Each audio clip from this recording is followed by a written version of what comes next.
في كل مشروع ولا في كل فكرة حاولت نبنيها في الانترنت ولا في الواقع، الا وكان موراها بزاف ديال الدروس والعبر اللي غادي نحاول نبارطاجيهم مع العالم ومع المغاربه بالخصوص في هذا البودكاست. معكم ايمن، هذه تقريبا 8 بتوقيت مدينه باريس الجميله، واليوم ملائم باش نقاد حلقه اخرى من حلقات البودكاست ديالي. الحلقه ديال اليوم ما غتكونش موجهه فقط لاندي هاكرز ولا الناس اللي تيحاولوا يبنيو مشاريع في الانترنت. الحلقه ديال اليوم موجهه للعامه ديال الناس. اليوم غادي نهضروا على واحد الموضوع اللي كنعتبرو انا وبزاف ديال الناس من اهم المهارات اللي خص تكون عند الانسان في 2025 وفي العصر ديال الاي اي، واللي هي مهارة التعلم. اليوم غادي نهضروا على اقوى سلاح عند الانسان، اللي هو القابليه والقدره ديالو على التعلم. قبل ما نبدا غادي نبغي نقول واحد جوج ديال السنتنسز ولا جوج ديال العبارات واللي خصك ديرهم في بالك باش تكمل معايا الحلقه. اولهم، ديما دير بالك بلي التعلم عمره ما كان موهبه، وبلي ما عمر الذكاء كان عامل رئيسي باش انك تتعلم اي دومين بغيتي. في هاد الحلقه غادي نحاول نتكلم على بزاف ديال الحوايج ونبين لك فقط بطرق بسيطه على انك قادر تتعلم اي دومين بغيتي الا قررتي انك تتعلم.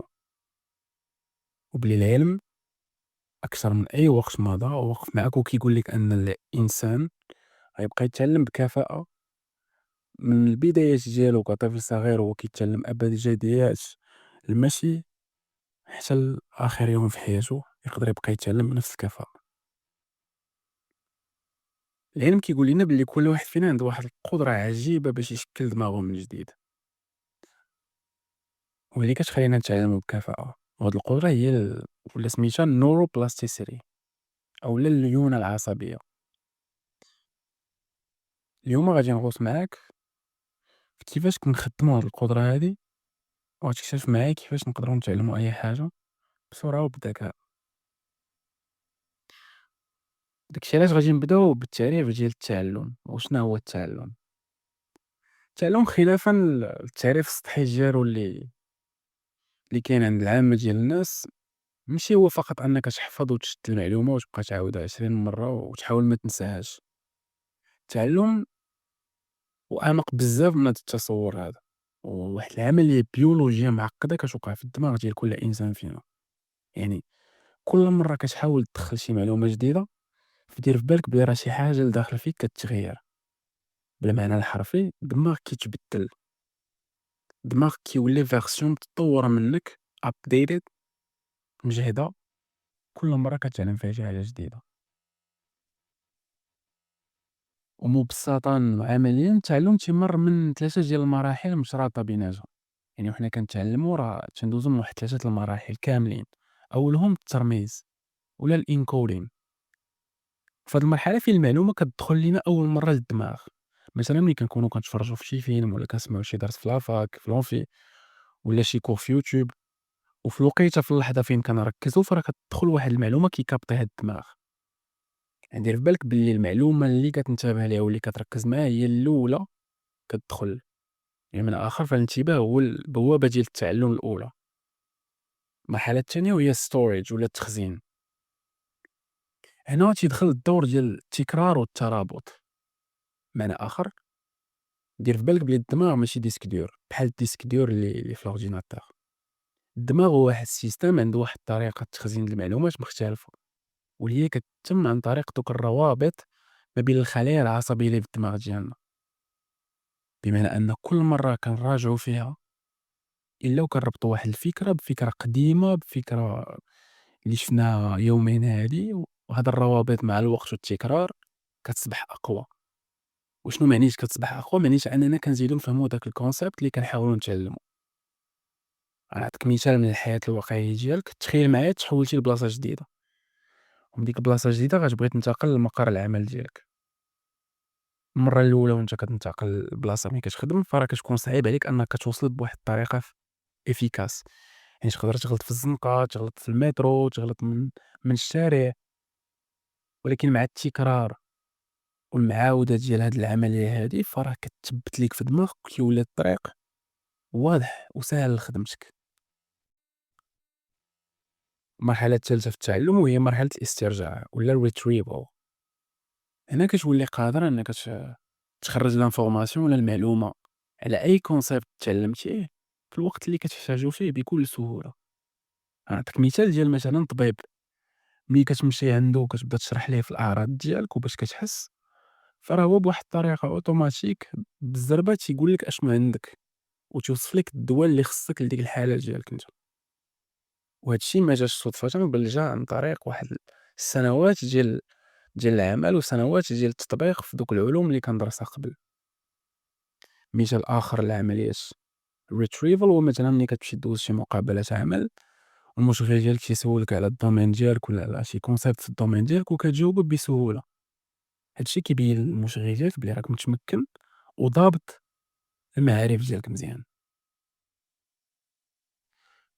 وحنا كنتعلمو فراه كاين واحد العوامل ولا les facteurs اللي كتزيد تقوي لينا هاد التعلم هذا ولا هاد المراحل اللي عاد ذكرت. أولهم الmotivation، يعني ملي كتكون مهتم بشي domain ولا شي concept باغي تفهمو فراه الدماغ كيطلق أوتوماتيكمون الدوبامين وكيولي خدام مزيان. والدليل على أنه بزاف ديال المواد مثلًا في الليسي ولا في لافاك ما كانوش كيدخلوا لينا للراس دغيا ولا بصعوبة فقط حيت ما كناش مهتمين بها.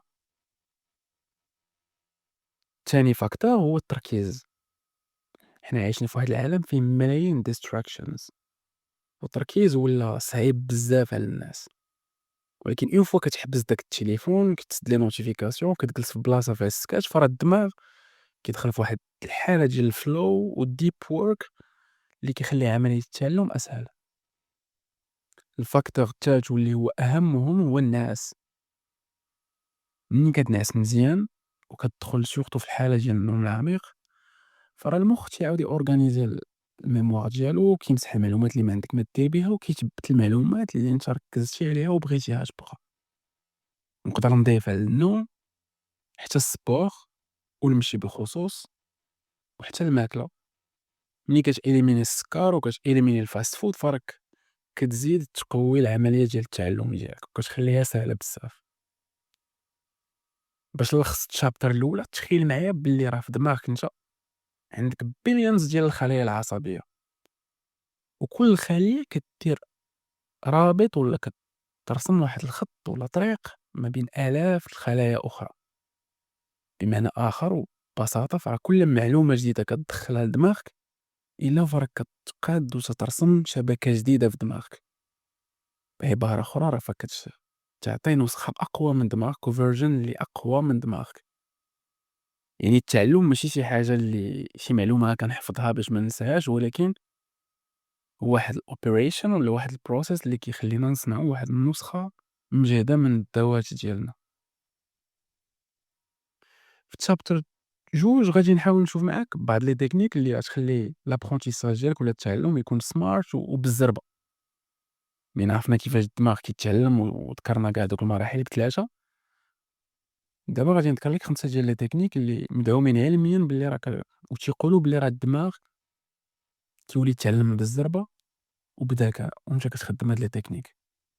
التكنيك الأولى واللي هي المراجعة المتباعدة ولا spaced repetition، واللي كتعني فقط أنك خصك تراجع المعلومة مثلًا إلا مثلًا قريتي concept X اليوم فرا spaced repetition كتقول لك عاود راجعو مورا 3 أيام من بعد سيمانة من بعد شهر من بعد 6 شهور. وبهاد العملية هادي فرا كتنقل المعلومة من الذاكرة القصيرة المدى والطويلة المدى. بيان سور ما غاديش ندخل في الحيتيات العلمية سيرورة هاد العملية في الدماغ ولكن هادشي اللي كيوقع نورمالمون. يعني قرا concept اليوم وعاود راجعو مورا سيمانة 3 أيام شهر 6 شهور وراه غتلاحظ بلي راه بدا كيجبد ليك في دماغك مزيان. التكنيك الثانية واللي هي الactive recall ولا الاسترجاع النشيط. فرضًا اليوم قررتي تتعلم على الماركتينغ، قريتي واحد الarticle فراه لو في ديال أنك تسول نفسك من مورا ما قريتي الarticle شنو فهمتي ولا شنو الفرق ما بين هاد الconcept X وY ولا علاش درنا هادي ولا علاش كنخدمو هاد الconcept في هاد الحاجة. هاد النوع ديال الاسترجاع ديال المعارف اللي يلاه حاولتي تتعلم فراه كتعزّز المسار العصبي ديال ديك المعلومة. ملي تنقول تعزيز المسار العصبي فراه تنقول كتزيد تفهمها كيما فهمتي الطريق ديالك من الدار للخدمة في المثال اللي عطيت قبل. التقنية التالتة وهي تقنية فيرمان واللي كتعني فقط أنك خصك تشرح داكشي اللي كتعلم. حاول تشرح الconcept اللي تتعلم لشي حد ولا حاول تشرحو لدري صغير. شنو l'objectif ديال هاد التكنيك؟ فقط كتحاول تبين ليه قداش فهمتي ومدى الفهم ديالك لدرجة قدرتي تشرح الconcept لدري صغير فقط. التقنية الرابعة التعلم المتداخل ولا عن طريق les intervalles. فرضاً اليوما قررتي تتعلم development web، فراه يمكن لك تقرا HTML شوية CSS وتنقز JavaScript بالزربة وتحاول تميلونجي ما بين هاد لي concept. المخ ديالك تيحاول يربط بيناتهم ويشوف فين كيتداخلوا وكيزيد يدير واحد الروابط اللي أعمق ما بين هاد لي concept التلاتة في development web. هذا كمثال. خامس تكنيك وهي الخرائط الذهنية ولا الmind maps. وببساطة كيعني أنك خصك ترسم داكشي اللي كتعلم، غتحاول ترسم الconcept principal ديال الفكرة اللي كتحاول تتعلم، ومنو كترسم عاوتاني فروع ديال الأفكار اللي مرتبطة بهاد الconcept. وأنت كترسم بقلم في ورقة فراك كتشوف الbig picture كاملة قدامك، وكتربط مفهوم بمفهوم والدماغ ديالك كيزيد يعرف شنو باغي يتعلم وكيزيد يتبت داك المعرفة مزيان. في chapter 3 غادي نشوفو كيفاش تقدر تطبّق هاد لي تكنيك، وغادي نوريك كيفاش دير واحد البلان بسيط اللي باش تطبّق فيه هاد لي تكنيك في الحياة اليومية ديالك، وأنت كتحاول تتعلم شي concept ولا تتعلم شي domaine جديد. أول حاجة خص يكون عندك objectif، مثلًا تقدر تقول بلي في 3 شهور الجاية خصني نولي عارف كيفاش نقدر نكتب script ديال فيلم قصير بكاع les éléments techniques ديالو. كيما قلنا قبل وأنت كتحط واحد l'objectif باش تعلم شي حاجة فراه الدماغ كيفرز الدوبامين وهادشي كيخلي التعلم ديالك غادي مزيان. تاني حاجة حاول تنظم وقتك، كاين بزاف ديال لي تكنيك ديال الtime management والproductivity وأشهرهم pomodoro technique، واللي هي كتحاول تخدم واحد 25 دقيقة وأنت مركّز فيها كومبليتمون على داكشي اللي كدير، ترجع 5 دقايق، 25 دقيقة د الخدمة، ترجع 5 دقايق، وأنت كتعاود واحد 4 ديال الجلسات ديال الdeep work. وأنت كتخدم الpomodoro technique فكتقدر تلقى راسك بلي درتي 4 السوايع ديال الخدمة مثلًا في النهار اللي فعلًا خدمتي فيها مزيان وتعلمتي فيها مزيان. تالت تكنيك حاول تقاد l'environnement ديالك، حاول تخدم في بلاصة اللي تكون مريحة confortable فيها الضوء ديال الشمس، نقية، مأورغانيزيا، مموسخاش. حاول تسد لي notification ديالك، حاول تديكونيكتا tout simplement على العالم. وأنت كديكونيكتا على العالم ولا كتسد على راسك فراه كتعطيه واحد الميساج تاني للمخ تقول ليه بلي راه الوقت ديال الconconcentration بدا، وتيحطك في ديك الحالة د الflow اللي غتخلي l'apprentissage ساهل. رابع حاجة اللي تقدر تعتمد عليها وهي نوع المصادر ديال ولا لي ressources ديال التعلم ديالك. إلا مثلًا الconcept ديالك كاين في يوتيوب على شكل فيديو، concept X تعلمتيه في يوتيوب، حاول تقرا شي article عليه ولا جوج، حاول تشوف الcours في شي كتاب، حاول تشوف ناس أخرين أشنو قالوا على لي ressources. هادشي كيخليك ولا كل مصدر كيعطيك واحد الزاوية أخرى جديدة للفهم، وما كيخليكش تطيح في الملل وأنت كتعلم. خامس حاجة حاول دير واحد l'auto évaluation، حاول دير واحد التقييم لراسك وأنت كتعلم، كل مرة كل سيمانة حاول تكتب شنو تعلمتي هاد السيمانة وأنت كطبّق كاع داكشي اللي ذكرت. في journal بسيط كتحاول تنوطي فيه كاع داكشي اللي تعلمتي في شحال ديال الوقت وشحال مازال خصك تتعلم وشحال الوقت باقي لك، وهادشي تيخليك تبقى في المسار ديالك ديال التعلم. حاجة أخرى حاول تبارطاجي مع الناس، ملي كتبارطاجي فراك كترسّخ المعلومات، يعني كتشرحها وهادشي كيدير واحد الفهم عميق للي concept اللي تعلمتي. حاول تكتب في LinkedIn، تبلوغي، تصور فيديو ولا مثلًا اشرح لصاحبك في القهوة الconcept ما تيهمش.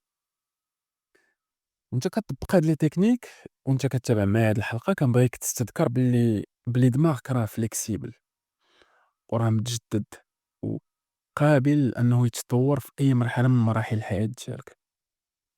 والapprentissage ولا التعلم هو أقوى طريقة باش تعاود البناء ديال ذاتك هي الأولى ودماغك نهار على نهار. وهاد المرونة ديال الدماغ وكما ذكرت في بداية الحلقة فراه هي بسبب واحد الconcept العلمي اللي هو الneuroplasticity، واللي ما يمكنش ندخل فيه بعمق لأنه ماشي المجال ديالي، ولكن إلا كنتي مهتم فراني غنبارطاجي معاك واحد الكتاب اللي قريتو ومازال كنقراه لأنه جميل ورائع جدًا تيهضر على هذا الموضوع واللي سميتو Live Wired والكاتب ديالو ديفيد إيغلمان. كيشرح فيه النeuroplasticity بلا ديتاي وبواحد الطريقة اللي بسيطة وكاع عامة الناس تقدر تفهم بلا ما تكون عندها واحد الخلفية علمية على المجال ديال الneuroscience. بالنسبة لهاد الحلقة كنعطيك واحد الchallenge، خصك تعرف بلي التعلم كيبغي التطبيق، واللي هو أهم حاجة باش تثبت لراسك بلي راك تعلمتي شي concept. كنتحداك أنه مورا ما سمعتي هاد الحلقة تختار أي domain كيما بغا يكون، وتعطي لراسك objectif أنه من بعد 3 شهور تعلم داك الdomain. يقدر يكون تعلم تقاد site web ولا application في الموبايل، تعلم ترسم، تعلم تعزف على شي آلة موسيقية ولا تعلم الشطرنج، ما كيهمش، المهم اختار domain كيما بغا يكون. حاول تطبق فيه هاد لي تكنيك اللي ذكرت الفوق، حاول تمشي تتعلم من مصدر آخر على كيفاش تقدر تتعلم، وكنضمن ليك أنه من بعد 3 شهور ولا 4 غادي تكون عندك une base solide على داك الdomain اللي اختاريتي. bien sûr ما كنضمنش ليك l'expertise لأن l'expertise كتبغي سنوات ديال الpractice والتعلم المستمر وبزاف ديال المعاناة باش تكون expert في أي domain اختاريتي، ولكن على الأقل كنضمن ليك أنه غيكون عندك ما يتقال ولا غيخليك ديسيدي سوا تكمل ولا تحبس في داك الdomain. إلا كملتي حتى لهنا كنبغي نشكرك بزاف، كنبغيك تبارطاجي الحلقة مع شي صاحبك كيتعلم ولا كيواجه مشاكل في التعلم، وربما تحل ليه آفاق أخرى جديدة.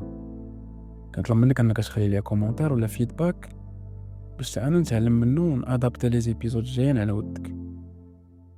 كان معكم أيمن، شكرا وإلى اللقاء.